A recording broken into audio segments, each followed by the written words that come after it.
بسم اللہ الرحمن الرحیم۔ معزز ناظرین السلام علیکم۔ ہمارے آج کے پروگرام کا موضوع ہے دہشت گرد گروہ داعش کو کیوں تخلیق کیا گیا۔ میں سمجھتا ہوں کہ یہ وہ سوال ہے جو آج تک امت اسلامیہ کے دینی، مذہبی یا پھر ذمہ دار حلقوں میں شاید ہی کیا گیا ہو۔ کیوں؟ شاید ہم ان عوامل کی ہولناکیوں کا صحیح طور پر اندازہ نہیں لگا سکے جس نے امت مسلمہ کو معاشی، عسکری، ثقافتی، سماجی اور خاص کر فکری طور پر بانج کر دیا تھا۔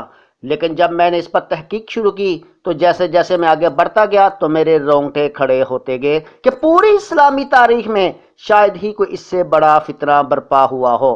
دہشت، خوف، ظلم و جبر، درندگی، وحشت، قتل و غارت گری اور سفاکیت و فرعونیت کا دوسرا نام داعش، جس کو پوری منصوبہ بندی سے امت اسلامیہ کو تحت کرنے کے لیے اسلام کے بدترین دشمنوں نے تخلیق کیا۔ انشاءاللہ آج ہم اس پروگرام میں اس کے ان خفیہ پہلو کو آشکارا کریں گے کہ دہشت گرد گروہ داعش کی آڑ میں کتنا ہولناک کھیل کھیلا گیا جو اب بھی جاری ہے۔ داعش در حقیقت جنگوں کی ماں کا نام ہے، جس کا پہلا روپ القاعدہ کی شکل میں نمودار ہوا، اور وہ ان سب فتنوں کی بنیاد 9/11 تھا۔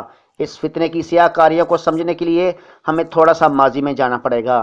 جی ہاں، دہشت گرد گروہ داعش کی وجہ شہرت جون 2014 میں اس وقت بنی جب اس نے دریائے دجلہ کے کنارے پر آباد عراق کے دوسرے بڑے شہر موصل پر بغیر کسی مزاحمت کے قبضہ کر لیا تھا۔ یہ سنی اکثریت کے صوبے نینوا کا دارالحکومت ہے اور ماضی کے جہادی خاندان یعنی زنگی خاندان کا آغاز بھی اسی شہر سے ہوا تھا۔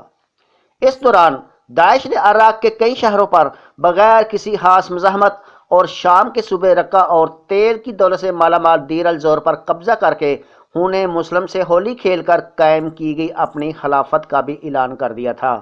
بین الاقوامی ذرائع ابلاغ کی مختلف رپورٹس کے مطابق داعش 40,000 مربع کلومیٹر سے لے کر 90,000 مربع کلومیٹر کے علاقے پر قبضہ کر چکی تھی۔ بعض کے خیال میں اس وقت داعش کے زیر تسلط علاقے کا رقبہ صہیونی ریاست اسرائیل اور لبنان کے مشترکہ علاقائی رقبے کے برابر تھا۔ بعض بین الاقوامی میڈیا اسے بیلجیم اور دیگر کے خیال کے مطابق اردن کے رقبے کے برابر تھا، اور 81 ممالک سے تعلق رکھنے والے ہزاروں غیر ملکی جنگجوؤں نے اس گروہ میں شمولیت اختیار کی، یعنی ہر کوئی داعش کو بڑھا چڑھا کر پیش کر رہا تھا۔ معزز ناظرین، یہاں سے آپ نے ایک بات نوٹ کی ہوگی کہ میڈیا میں دہشت گرد گروہ داعش کو ایسے پیش کیا جا رہا تھا جیسے کہ یہ کوئی ماورائی مخلوق ہو کہ جو بھی اس کے سامنے آئے گا وہ ریزہ ریزہ ہو جائے گا۔ یعنی پوری منصوبہ بندی کے تحت امت مسلمہ کے دینی، مذہبی حلقوں اور خاص کر مسلم نوجوانوں کے ذہنوں کو پوری طرح مسخر کرنے کی کوششیں کی جا رہی تھیں، جس میں دشمن پوری طرح کامیاب ہوا۔ ایک بات انتہائی نوٹ کرنے کی ہے کہ زیر قبضہ علاقے کے 95% حصوں کا تعلق اہل سنت علاقوں سے تھا، جہاں 80 لاکھ اہل سنت بستے تھے۔ یعنی داعش کی 95% لڑائیوں کا مرکز سنی علاقوں تک محدود رہیں، جس کا صاف مطلب تھا کہ دہشت گرد گروہ داعش کے ہاتھوں مرنے والے مسلمان ہی تھے، اور اس ہولناک سازش کا یہی وہ پہلو ہے جسے میں تشت ازبام کرنا چاہ رہا ہوں۔ تب میں نے عراقی تجزیاتی رپورٹ کے نام سے ایک کالم تحریر کیا تھا جو یک وقت ملک کے 2 معروف ماہانہ میگزین میں اگست 2014 کو پوری تفصیل کے ساتھ شائع ہوا تھا۔ اس میں نے 3 نکات کو ڈسکس کیا تھا۔ نمبر 1، داعش کی غیر متوقع فتوحات بہت کچھ سوچنے پر مجبور کر دیتی ہے کہ دال میں کچھ کالا ضرور ہے۔ اس پوائنٹ کو ہم آگے جا کر بیان کریں گے انشاءاللہ۔ نمبر 2، دوسری بات میں نے یہ کہی تھی کہ داعش کے بہانے اگر ایران ایک دفعہ عراق میں داخل ہو گیا تو وہ واپس نہیں جائے گا۔ عراق میں اپنی مستقل موجودگی کی وہ یہ دلیل دے گا کہ وہ مقدس مقامات کے تحفظ کے لیے رکا ہوا ہے۔ تیسرا، میں نے کہا تھا کہ عراق کی ہر لمحے بدلتی ہوئی صورتحال کو سمجھنے کے لیے ہمیں 28 مئی 2014 کے اوباما کے اس خطاب کو نظر انداز نہیں کرنا چاہیے جس میں انہوں نے کہا تھا کہ ہم مشرق وسطیٰ اور شمالی افریقہ میں بڑھتے ہوئے خطرات کا مقابلہ کریں گے۔ موصل پر قبضے کے بعد یہ عقدہ کھلا کہ مشرق وسطیٰ میں اسے کن خود ساختہ خطرات کا سامنا ہے۔ محترم ناظرین، گزشتہ 4 سال کے مشرق وسطیٰ کے تمام حالات آپ کے سامنے ہیں کہ کس طرح میرا موقف 100% درست ثابت ہو رہا ہے۔ سفاک قاتل نصیری بشار الاسد کے خلاف آزادی کی جنگ لڑنے والے شامی حریت پسندوں نے 2012 میں ہی حلب کے تمام مشرقی حصوں پر قبضہ کرنے کے ساتھ ساتھ شمالی علاقوں کے اہم حصوں پر بھی کنٹرول حاصل کر لیا تھا۔ بشار اور اس کی اتحادی غاصب ملیشیوں کے خلاف آزادی کی جنگ لڑنے والے شامی حریت پسندوں نے مارچ 2013 کو رقہ کو سب سے پہلے فتح کیا تھا۔ جنوری 2014 کو شامی حریت پسندوں نے داعش کے دہشت گردوں کو حلب شہر سے بھی مار بھگایا تھا۔ اسی طرح 2014 کے آخر تک شامی حریت پسندوں نے دمشق کی اسٹریٹجک اہمیت کی تمام اہم جگہوں پر قبضہ کر کے بشار الاسد اور اس کے اتحادیوں کے لیے خطرے کی گھنٹیاں بجا دی تھیں۔ مارچ 2015 کو احرار الشام، جند الاقصی اور النصرہ فرنٹ نے شام کے شمال مغرب میں واقع دفاعی نقطہ نظر سے اہم صوبے ادلب پر بھی قبضہ کر لیا تھا۔ محترم ناظرین، عوامی حمایت یافتہ مسلح مزاحمت کاروں اور اسلام پسندوں کے بڑھتے ہوئے اثر و رسوخ اور فتوحات کی بنا پر صاف نظر آ رہا تھا کہ بشار حکومت کسی وقت بھی زمین بوس ہو سکتی ہے کہ اچانک مغربی میڈیا نے ایک طوفان کھڑا کر دیا کہ بشار اب چند ہفتوں کا مہمان ہے۔ سوچنے کا مقام تو یہ تھا کہ اتنا وویلا کر کے کس کو میسج دیا جا رہا تھا کہ بشار ابھی نہیں تو پھر کبھی نہیں۔ حیرت کی بات تو یہ ہے کہ ایک جانب مغربی میڈیا بشار کو اپنی ہی قوم کا صفہ قاتل گردان رہا تھا تو دوسری جانب اس کو اور اس کی حکومت کو بچانے کے لیے پوری منصوبہ بندی سے اس کے مددگاروں کو بھی خبردار کر رہا تھا۔ مغربی میڈیا کا یہ دہرا پن اس کی بدترین منافقت کا منہ بولتا ثبوت تھا۔ داعش کو سب سے پہلے اپنی ہی قوم کے صفہ قاتل بشار الاسد کے خلاف جنگ کرنے کے بہانے 2013 کو شام میں لانچ کیا گیا۔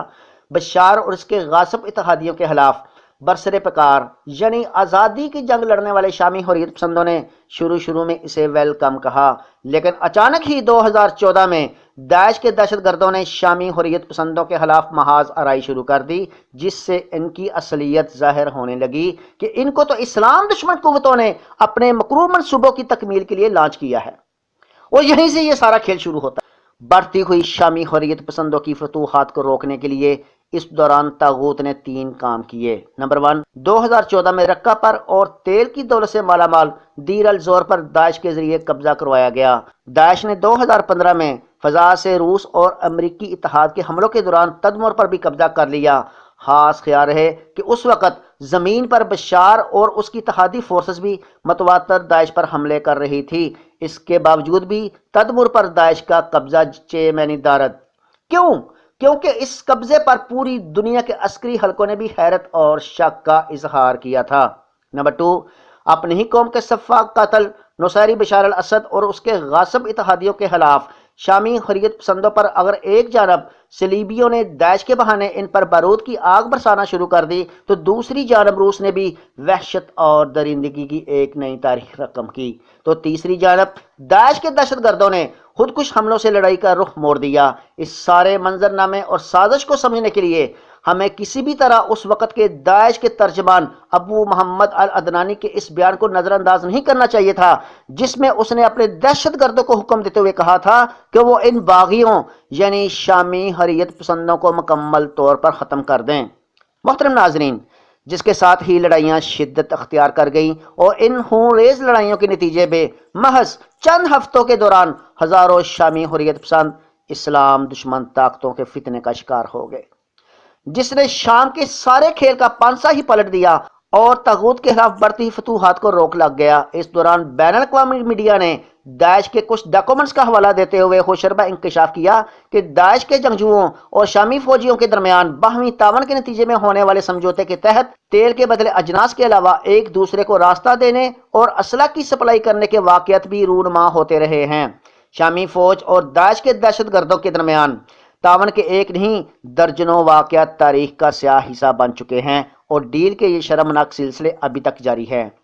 محترم ناظرین، جیسے کہ میں شروع میں بیان کر چکا ہوں کہ شامی حریت پسندوں نے محض ہلکے ہتھیاروں کی مدد سے دمشق کے گردنواں کے بیشتر علاقوں، حلب کی اسٹریٹجک اہمیت کے تمام علاقوں سمیت رقہ اور ادلب صوبوں میں بشار کی فورسز، ایرانی فورسز اور ان کے مسلح جتھوں کو شرمناک شکست دے کر ان کے بہت سے علاقوں پر بآسانی قبضہ کر لیا تھا، جس سے ایرانی فورسز، پاسداران انقلاب اور اس کے مسلح جتھوں کی ناقابل شکست رہنے کی خیالی کہانیوں کا طلسم بھی پاش پاش ہو گیا تھا، جس سے یہ ثابت ہو گیا تھا کہ ایرانی فورسز، پاسداران انقلاب اور اس کے مسلح جتھے امریکی فورسز کی طرح صرف اور صرف میڈیا کی حد تک ناقابل شکست ہیں، لیکن حقیقت میں ریت کے گروندے۔ 25 دسمبر 2017 کو پینٹاگون نے اعلان کیا تھا کہ داعش کے خطرے کے پیش نظر 2000 امریکی فوجی شام میں غیر معینہ مدت تک موجود رہیں گی۔ یعنی صلیبی فورسز مستقل بنیادوں پر شام میں آ کر بیٹھ گئی ہیں۔ اس دوران داعش کے بہانے امریکہ نے شام میں 4 ملٹری بیس بھی بنا لیے ہیں۔ اردن، عراق اور شام کی سرحد پر الطنف کے مقام پر، رقہ کے علاقے الطبقہ کے مقام پر، الحسکہ صوبے کے علاقے رمیلان میں اور ترکی کی سرحد کے ساتھ کوبانی کے جنوب مشرق میں۔ U S S Donald Cook امریکی بحری جنگی جہاز بھی شام کے ساحلوں پر پہنچ گیا ہے۔ اس کے علاوہ شمالی مشرقی شام میں المبروکہ، تل بدر اور تل ابجس کے اڈوں کو امریکی فورسز استعمال کر رہی ہیں۔ امریکیوں کی پوری کوشش ہے کہ شام کے مشرقی علاقوں رقہ، دیر الزور، الحسکہ میں ایس ڈی ایف یعنی سیرین ڈیموکریسس فورسز سے مل کر ان پر اپنا ہولڈ قائم کر لے، جیسا کہ انہوں نے افغانستان میں شمالی اتحاد کی مدد سے یہ قبضہ کیا تھا۔ بالکل اسی پیٹرن پر انہوں نے شام میں اب یہ ایس ڈی ایف یعنی سیرین ڈیموکریٹک فورسز کی مدد سے اپنا ہولڈ قائم کر رہے ہیں۔ بحیرہ روم کے کنارے ساحلی شہر ترتوس میں نیول بیس کو آپریشن کرنے کے بعد روس اب یہاں پر ایٹمی بحری جنگی جہاز بھی لنگر انداز کر سکے گا۔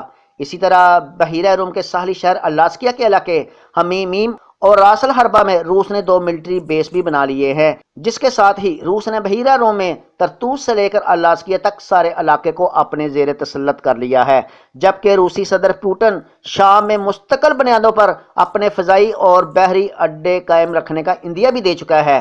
حیرت انگیز طور پر شام کے حوالے سے امریکہ کا بھی یہی موقف ہے۔ 7000 ایرانی پاسداران انقلاب کے اہلکاروں سمیت ایرانی حمایت یافتہ مسلح ملیشیا کے 70,000 جنگجو شام کے صوبوں حما، ہومس اور گیس و تیل کی دولت سے مالا مال الصحنہ پر آ کر بیٹھ گئے ہیں۔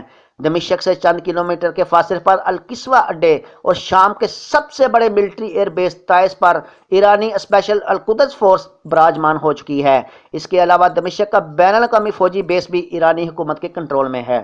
20 دسمبر 2016 کو ایران کی سپریم قومی کونسل کے سیکرٹری علی شامخانی نے اپنے ایک بیان میں انکشاف کیا کہ ہم نے روس کی مدد سے شام میں ایک مشترکہ فوجی ہیڈ کوارٹر قائم کر لیا ہے، جبکہ بین الاقوامی اور عرب میڈیا کے مطابق ایران پوری کوشش کر رہا ہے کہ کسی طرح وسطی شام میں اس کو ایک بڑی فضائی اڈا مل جائے جہاں وہ پاکستان، عراق، لبنان اور افغانستان سے تعلق رکھنے والے کرائے کے قاتلوں کو رکھ سکے۔ اس کے علاوہ تیل کی دولت سے مالا مال دیر الزور میں امریکی روسی فورسز کے علاوہ پاسداران انقلاب فورسز بھی آ کر براجمان ہو گئی ہیں۔ انتہائی معزز ناظرین، آپ نے ملاحظہ کیا جیسے ہی دہشت گرد گروہ داعش کے شر نے شام میں سرحیت کیا تو اگر ایک جانب شام کے حریت اور اسلام پسندوں کی فتوحات کا راستہ روک کر پوری دنیا کی صلیبی فورسز، کمیونزم فورسز اور ایرانی فورسز اپنے انتہا پسند مسلح جتھوں سمیت یہاں آ کر بیٹھ گئی ہیں، تو دوسری جانب وحشیانہ طریقے سے بے گناہ اور نہتے شامی مسلمانوں کی نسل کشی بھی جاری ہے،